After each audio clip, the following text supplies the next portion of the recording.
प्यारे बच्चों, welcome to English odd. आज हम शुरू करेंगे क्लास 10th की poem my good right hand and the poem is written by Charles Mackay. Charles Mackay ने क्यों लिखी है बच्चों ये पोएम? क्योंकि वो आपको मैसेज देना चाहते हैं कि जब हम किसी भी प्रॉब्लम में पड़ जाते हैं या कोई भी प्रॉब्लम हमें घेर लेती है तो क्या चीज़ें जो हमें वहाँ से बचाती है, हमारे फ्रेंड्स, रिलेटिव्स, उनका पैसा नहीं, ये चीज़ें हमें नहीं बचाती है। हमें कौन सी चीज़ बताती है? हमारे राइट हैंड। राइट हैंड का मतलब हमारे खुद के एफर्ट्स जो हम करते हैं हमारे स्वयं को प्रॉब्लम से बाहर लाने के लिए।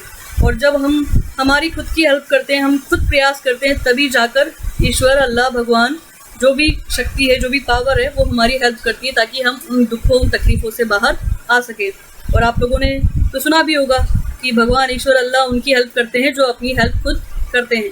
बस यही मैसेज चार्ल्स मैके आपको देना चाहते हैं, तो उनका मैसेज ध्यान से सुनिए और इसको अपनी लाइफ में अप्लाई भी कीजिए। तो शुरू करते हैं। शुरू करने से पहले हम कुछ वर्ड्स का मीनिंग जानेंगे। फेल इनटू, फेल फॉल की सेकंड फॉर्म है और फेल इनटू मतलब किसी चीज़ के द्वारा आपको घेर लिया गया है। बिगिन मतलब बिगिन की सेकंड फॉर्म है बच्चों, शुरू करना। लुक फॉर का मतलब होता है, फ्रेजल वर्ब होती है बच्चों ये, सर्च करना, किसी चीज़ को ढूंढना। और sort is also the second form of seek. Seek की सेकेंड फॉर्म है ये। सीक का मतलब होता है ढूंढना या खोजना। कंपेनियंस का मतलब होता है फ्रेंड्स, ठीक है। कंपेनियन बोलो या फ्रेंड बोलो, एक ही बात है। शाय का मतलब वैसे तो शर्माना होता है, लेकिन यहाँ पे होता है अवॉइड करना। यहाँ पे होगा अवॉइड करना या नजरें चुराना या कतराना। एक्वेंटेंस होते हैं आपके परिचित लोग, ठीक है। कोल्ड का मतलब वैसे ठंडा होता है, लेकिन यहाँ पर जैसे कोई किसी काम में इंटरेस्ट नहीं लेना या किसी काम से जी चुराना, वो हम कह सकते हैं, या नरमी बरतना। काउंसिल का मतलब होता है बच्चों सुझाव, है ना, सलाह। ड्रेड का मतलब होता है बच्चों ड्रेडेड, सेकेंड फॉर्म है ड्रेड की। और ड्रेड का मतलब होता है छुपाना, किसी चीज़ को हाइड कर लेना, ठीक है। Exclaimed, you know very well, exclaim करना, कहना किसी चीज़ को। उसके बाद आगे हम देखते हैं बिटाइड का मतलब होता है बच्चों हैपन, टू हैपन समथिंग, है ना, कुछ चीज़ आपके साथ हो रही है, मतलब घटित होना, this we can say. Trust करना, आपको पता है, विश्वास करना होता है। बिल्ड का मतलब निर्माण करना होता है बच्चों। सेंड का मतलब यू नो वेरी वेल, रेत होता है। हेवन बच्चों, जब भी आपको हेवन दिखाई दे सेंटेंस के बीच में और अगर एच आपको दिखे कैपिटल, तो समझ लेना ये उस सुप्रीम पावर के लिए आया है। सुप्रीम पावर मतलब वो शक्ति, अदृश्य शक्ति जो सारे यूनिवर्स को चलाती है, उसको हम हेवन बोलेंगे। आप अपनी अपनी भाषा में कह सकते हैं भगवान, ईश्वर, अल्लाह, जीसस, जो भी आप कहना चाहें। माई good right hand, right hand से मतलब एफर्ट्स, प्रयास आपके स्वयं के। यहाँ पे आपका दाहिना हाथ से मतलब नहीं है। करेज, करेज का मतलब होता है आपकी शक्ति, आपका साहस, आपकी हिम्मत। फॉर्च्यून, फॉर्च्यून का मतलब होता है भाग्य, ठीक है। उसके बाद आगे चलते हैं। सौरो, सौरो और ग्रीफ दोनों एक दूसरे के सिनोनिम्स है। सिनोनिम्स का मतलब क्या होता है बच्चों? पर्यायवाची। ग्रीफ का मतलब भी दुख, सौरो का मतलब भी दुख, और आगे एक और आ रहा है पेन, इनका मतलब भी दुख और तकलीफ है। लगभग ये सिनोनिम्स है। फीड, फीड की सेकंड फॉर्म है बच्चों। फीड का मतलब होता है खिलाना, मतलब किसी को भोजन कराना, या किसी के अंदर मतलब जैसे गाय को हम चारा खिलाते हैं, या जैसे सीडी को हम कंप्यूटर के सीपीयू में डालते हैं, वो चीज़। तो फीड का मतलब खिलाना भी होता है, ठीक है। फेड इसकी सेकंड फॉर्म है। क्लेड, क्लेड का मतलब होता है बच्चों कपड़े पहनना, ठीक है। आगे हम चलते हैं। मुझे नहीं लगता कि आगे ऐसा कोई वर्ड है जो आपको समझ में नहीं आएगा। एक वर्ड है, आप देख रहे हो, दी, ठीक है। दी, पुरानी इंग्लिश में बच्चों यू को दी लिखा जाता था, ठीक है। यू, ठीक है, यू को पुरानी इंग्लिश में दी लिखा जाता था। मैं बिल्कुल हिंदी में बात कर रही हूँ इसलिए ताकि आपको कोई परेशानी नहीं है उसको समझने के लिए। और आई होप आप इस वीडियो को एक बार नहीं, दो बार नहीं, जितनी बार भी आप सुनेंगे आपको और ज़्यादा इसका मीनिंग क्लियर होता जाएगा। तो अब हम शुरू करते हैं। क्या कह रहे हैं चार्ल्स मैके? चार्ल्स मैके एक ऐसी परिस्थिति के बारे में बता रहे हैं जब उनको तकलीफों ने घेर लिया, ठीक है। तो क्या कह रहे हैं वो पहली लाइन से? I I fell into grief and began to complain. मुझे फेल इनटू मतलब घेर लेना, ठीक है, घेर लिया मतलब आई फेल इनटू ग्रीफ, मुझे दुखों ने घेर लिया, तकलीफ़ों ने घेर लिया। मेरे सब तरफ मुझे तकलीफ़ें ही तकलीफ़ें दिखाई दे रही थी, और जब भी तकलीफ़ें हमें घेरती तो हम क्या करने लग जाते हैं, बिगेन टू कंप्लेन। कंप्लेन का मतलब शिकायत करना है ना, रोना पीटना, मेरे साथ ऐसा क्यों होता है, मेरी तो किस्मत ही ख़राब है, ऑल दीज थिंग्स। फिर हमने क्या किया, मतलब चार्ल्स मैके कह रहे हैं कि जब मुझे दुखों और तकलीफ़ों ने घेर लिया तो मैंने क्या किया, बिगेन टू कंप्लेन शुरू कर दिया, है ना, रोना पीटना। और फिर क्या करा, जब इंसान कमज़ोर होता है ना तो उसको कोई सपोर्ट चाहिए होता है, सहारा चाहिए होता है ना। तो चार्ल्स मैके ने भी ऐसा ही किया। I looked for a friend. Look for बच्चों एक फ्रेजल वर्ब होती है जिसका मतलब होता है ढूंढना, मैं अभी आपको बता चुकी हूँ। I looked for a friend, मैंने किसी दोस्त को ढूंढना चाहा, है ना, ऐसा फ्रेंड जो मेरे को उस दुख उस तकलीफ़ में सहायता दे, हेल्प करे, है ना। बट लेकिन आई सोट हिम इन वेन। वेन का मतलब होता है बच्चों व्यर्थ, ठीक है, बेकार में। तो जब दुख और तकलीफ़ों ने घेर लिया मुझे और मैंने इस तरह से रोना पीटना शुरू कर दिया, तो साथ ही साथ मैंने एक दोस्त की भी तलाश शुरू कर दी। क्यों शुरू कर दी, ताकि वो मुझे इन दुखों से, इन तकलीफ़ों से बाहर ला दे। बट लेकिन आई सोट हिम वेन, बेकार में ही थी ये खोज मेरी। क्यों, कंपेनियंस वर शाय। कंपेनियंस मैंने आपको बताया, फ्रेंड्स, आपके जो साथी लोग हैं उनको आप कंपेनियंस कह सकते हैं। तो जब इंसान के पास तकलीफ़ें आती है ना, तो आपको जो बहुत अच्छे से जानने वाला इंसान होता है, जो आपके साथ हमेशा उठता बैठता है, वो भी आपसे नज़रें चुराने लग जाता है। तो आपके जो फ्रेंड्स थे, कंपेनियंस थे, वर शाय। वो कैसे थे बच्चों, वो नज़रें चुराने लग गए, शाय, शर्माना नहीं, वो आपसे कतराने लग गए, आपको इग्नोर करने लग गए। एंड एक्वेंटेंस, और जो आपके परिचित लोग थे, है ना, वो कैसे हो गए, वर कोल्ड, वो बिल्कुल नरम पड़ गए कि अगर अपन इससे ज़्यादा बात करेंगे तो हो सकता है ये अपन से तकलीफ़ में मदद मांग ले, हेल्प मांग ले, है ना, और अपने को वो करनी नहीं है। तो इसलिए वो कैसे हो गए, बिल्कुल नरम पड़ गए, पूछते ही नहीं है कि भाई आपके साथ क्या तकलीफ़ है ना। फिर जब तकलीफ़ होती है तो लोग एक काम ज़रूर करते हैं, लेकिन they gave me good counsel. आपको आके बहुत अच्छी अच्छी सलाह देंगे, अरे तू ऐसा कर ले, वैसा कर ले, ये कर ले, वो कर ले ना। दे गेव मी गुड काउंसिल, क्या कह रहे हैं चार्ल्स मैके, कि उन लोगों ने आके मुझे बहुत अच्छी अच्छी सलाह दी, लेकिन but dreaded their gold. Gold का मतलब यहाँ पे हम पैसे से भी ले सकते हैं और साथ ही साथ हम हेल्प से भी, सहायता से भी ले सकते हैं।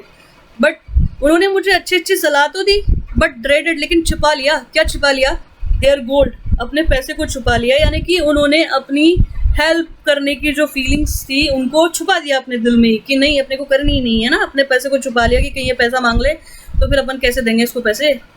लेट देम गो, आई एक्सक्लेम्ड। तो फिर मैंने अपने आप से क्या कहा, आई एक्सक्लेम्ड, मैंने कहा, क्या कहा, लेट देम गो, जाने दो इनको। अगर ये लोग मेरी हेल्प नहीं करते, लेट देम गो, है ना, जाने दो इनको। I have a friend at my side. मेरे पास तो एक बहुत ही अच्छा फ्रेंड है ना। कौन सा फ्रेंड, टू लिफ्ट मी। अभी बात करें कौन सा friend, I have a friend at my side. मेरे पास तो ऐसा फ्रेंड है, कैसा फ्रेंड, साइड का मतलब बगल में नहीं, मेरे साथ, ठीक है। I have a friend at my side, मेरे साथ एक ऐसा फ्रेंड है जो क्या करेगा, टू लिफ्ट मी, मुझे उठाएगा, है ना। उठाने का मतलब हाथ में उठाना नहीं, उठाने का मतलब है उबारना, किसी भी तकलीफ से उबारना। एंड एड मी, और मेरी सहायता करेगा, हेल्प करेगा मेरी, ठीक है।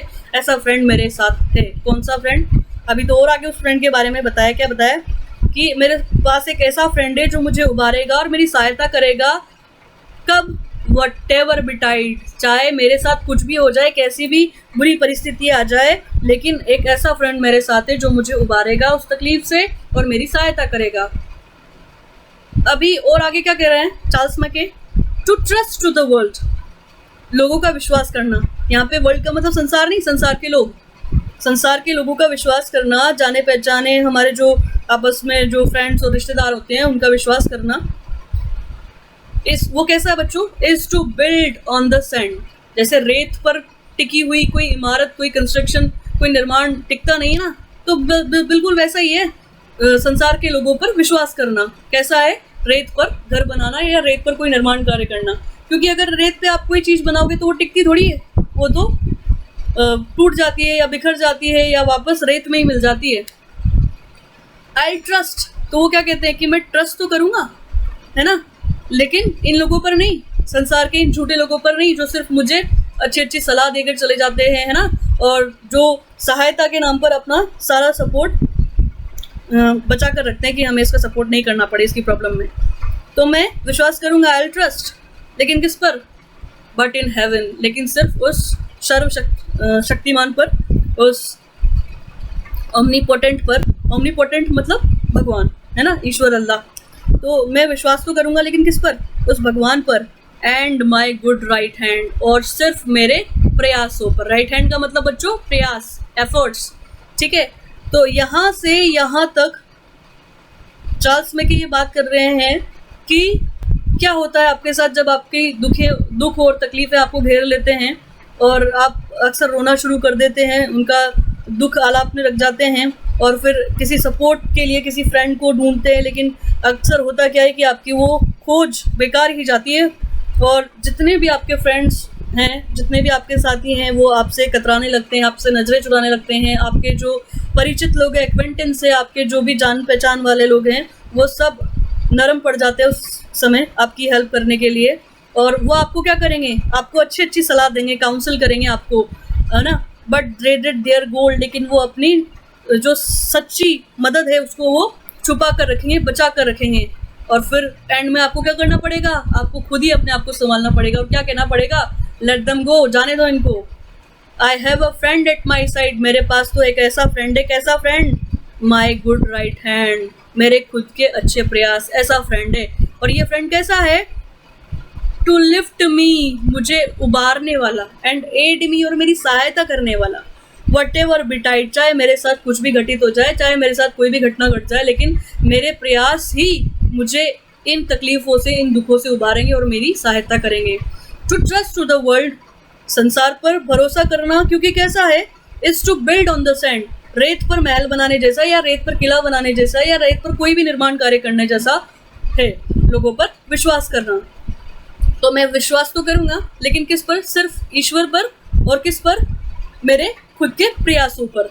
आगे चलते हैं हम बच्चों। माई करेज रिवाइव्ड, जब आप अपने आप को हिम्मत देते हैं ना, तो आपके अंदर से आवाज़ आती है, आपकी सोल, आपकी हिम्मत खुद आपको रिवाइव करती है। आपको रिवाइव करने का मतलब वैसे तो पुनर्जीवित करना होता है, लेकिन यहाँ पे आपका खुद का करेज, आपका खुद का साहस आपको रिवाइव करेगा, आपको पुनर्जीवित करेगा इस दुख की घड़ी में। इन माई फॉर्चून डिस्पाइट, ठीक है। फॉर्चून डिस्पाइट का मतलब आपका फॉर्चून, आपका जो भाग्य है वो कैसा हो गया है? उलट गया है। इस भाग्य की उल्टी घड़ी में, इस भाग्य के दुखद भरे फेज में भी आपका जो साहस है वो आपको रिवाइव करेगा, आपको जीवित रखेगा। एंड माई हैंड, और अब मुझे मेरा हैंड का मतलब मेरा हाथ नहीं, मेरे प्रयास, है ना। कैसे नज़र आ रहे थे जब मैंने ये कहा कि मेरे जो प्रयास है वही मुझे उबारेंगे तकलीफ़ों दुखों से? तो मेरे साहस ने मुझे हिम्मत दी मेरे दुर्भाग्य के बावजूद, और मेरे जो प्रयास हैं वो अब मुझे कैसे नज़र आए थे? एज स्ट्रॉन्ग, मुझे मेरे प्रयास उतने ही मजबूत नज़र आ रहे थे। As my spirit was light, जितना कि मुझे अपनी स्पिरिट, अपनी आत्मा, अपने दिल का जो बोझ था उतना हल्का नज़र आ रहा था। मतलब जब मैंने खुद को संभाला तब मुझे अपने दिल की वो जो सारी तकलीफ़ें थी जिसकी वजह से मैं बहुत भारी महसूस कर रहा था, वो सारी तकलीफ़ें, दुख, वो सब कैसी हो गई? लाइट, हल्की हो गई, है ना। लाइट का मतलब क्या होता है बच्चों? यहाँ पे प्रकाश नहीं, यहाँ पे हल्का। और स्ट्रॉन्ग का मतलब मजबूत। मजबूत तो कौन हो गए? मेरे प्रयास, यानी कि मैं प्रयास करने के लिए अब तत्पर हो गया कि बस मुझे प्रयास करने हैं। और जब मैंने ऐसा सोच लिया तो मेरी जो आत्मा थी वो बड़ी खुश हो गई। लाइट का मतलब आप खुशी से भी ले सकते हैं, और लाइट का मतलब आप हल्के से भी। अब जब आत्मा पर, जब दिल पे कुछ वजन नहीं रहता तो हम बड़ा हल्का महसूस करते हैं। अब इस करेज ने क्या किया? इस हिम्मत ने क्या किया? इस गुड राइट हैंड ने क्या किया? माई करेज रिवाइव्ड, ये हम पढ़ चुके हैं, आगे चलते हैं। इस करेज ने क्या किया? It raised me from sorrow, मेरी इस हिम्मत ने, मेरे इस प्रयास ने रेज्ड मी, देखो लिफ्ट और रेज दोनों का मतलब एक ही होता है, उबारना या उठाना। इसने मुझे उठाया, किससे?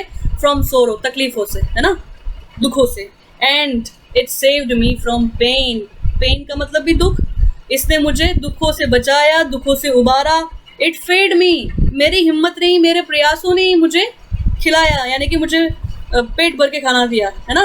मतलब आप प्रयास नहीं करेंगे, घर पे बैठे रहेंगे तो भूखे रहेंगे ना, कोई प्रयास करेंगे, कुछ कमाएंगे, तभी तो आपके पास कुछ पैसा होगा ताकि आप अपने लिए खाना खरीद सकें। एंड क्लेड मी, और मुझे पहनने को वस्त्र दिए या कपड़े दिए, है ना। मतलब आज तक मेरे पास फेड का मतलब हम लेंगे फूड से, और क्लेड का मतलब हम लेंगे क्लोथ से। तो मुझे जो भी खाना, जो भी कपड़े मिल रहे हैं, सब किससे मिल रहे हैं? मेरे खुद के करज से, मेरे खुद के एफर्ट से मुझे मिल रहे हैं। अगेन एंड अगेन, बार बार इस साहस ने, इस हिम्मत ने मुझे संभाला, मुझे दुखों से उबारा और मुझे हर मोड़ पर मदद की। द फ्रेंड्स, वो दोस्त, कौन से दोस्त? हु हैड लेफ्ट, जो छोड़ के जा चुके थे ना मेरे को उस बुरे टाइम पे। अब जैसे ही उन्होंने देखा कि मैं संभल गया हूँ, तो क्या किया उन्होंने? केम बैक, वापस आ गए। एवरीवन, एक एक करके सारे वापस आ गए, है ना। द फ्रेंड्स, वो सारे दोस्त, हु हैड लेफ्ट, जो छोड़ चुके थे मुझे, केम बैक, वापस आ गए। एवरीवन, है ना, हर कोई मेरे पास वापस आ गया।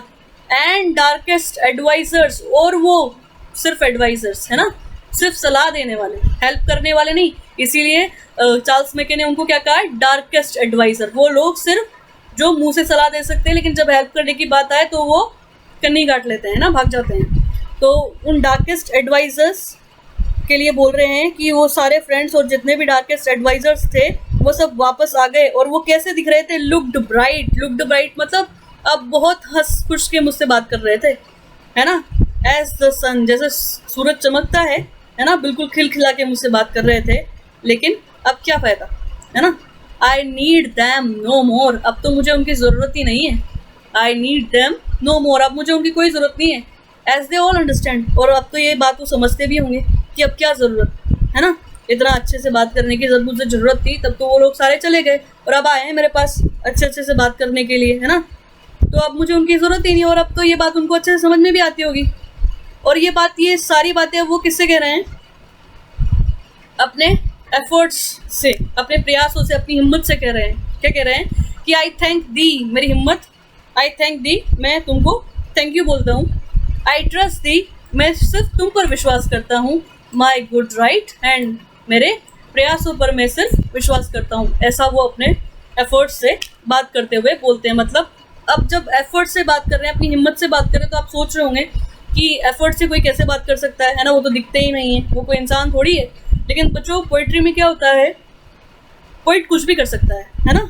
वो किसी भी चीज़ को इंसान बना सकता है ना, और किसी भी इंसान को चीज़ बना सकता है ना, कोई वस्तु बना सकता है। तो यहाँ पे हिम्मत को उन्होंने एक इंसान बना दिया है ना। जैसे हम किसी इंसान से बात करते हैं, वैसे ही पोइट अपनी हिम्मत से बात करता है कि जब मुझे सब छोड़ के चले गए थे ना, तब सिर्फ तुम ही थे, और सिर्फ वो भगवान ही था जिसने मेरी हेल्प करी, वो ईश्वर ही था, अल्लाह ही था जिसने मेरी हेल्प करी। तो वो ऐसे बात कर रहे हैं जैसे वो उनके एफर्ट्स, यानी कि उनकी जो हिम्मत है वो उनके सामने बिल्कुल एक इंसान की तरह बैठी हो। तो जब कोई पोइट ऐसा करता है कि किसी फीलिंग को, किसी भाव को जब वो इंसान की तरह बात करने लग जाता है, इंसान की तरह बताने लग जाता है बच्चों, तो उसने क्या कर दिया? उसको पर्सन बना दिया, है ना। किसी वस्तु से उसने उसको क्या कर दिया? पर्सन बना दिया। और जब ऐसा होता है तो लिटरेचर में, यानी कि साहित्य में, उस चीज़ को क्या कहते हैं बच्चों? पर्सोनिफिकेशन। क्या कहते हैं बच्चों? पर्सोनिफिकेशन। पर्सोनिफिकेशन का मतलब होता है बच्चों मानवीकरण करना, ठीक है। पर्सोनिफिकेशन का मतलब क्या होता है बच्चों? मानवीकरण। मानवीकरण करने का मतलब होता है किसी चीज़ को मानव, किसी भाव को मानव का रूप प्रदान कर देना। आई होप आप लोगों को ये पोएम समझ में आ गई होगी।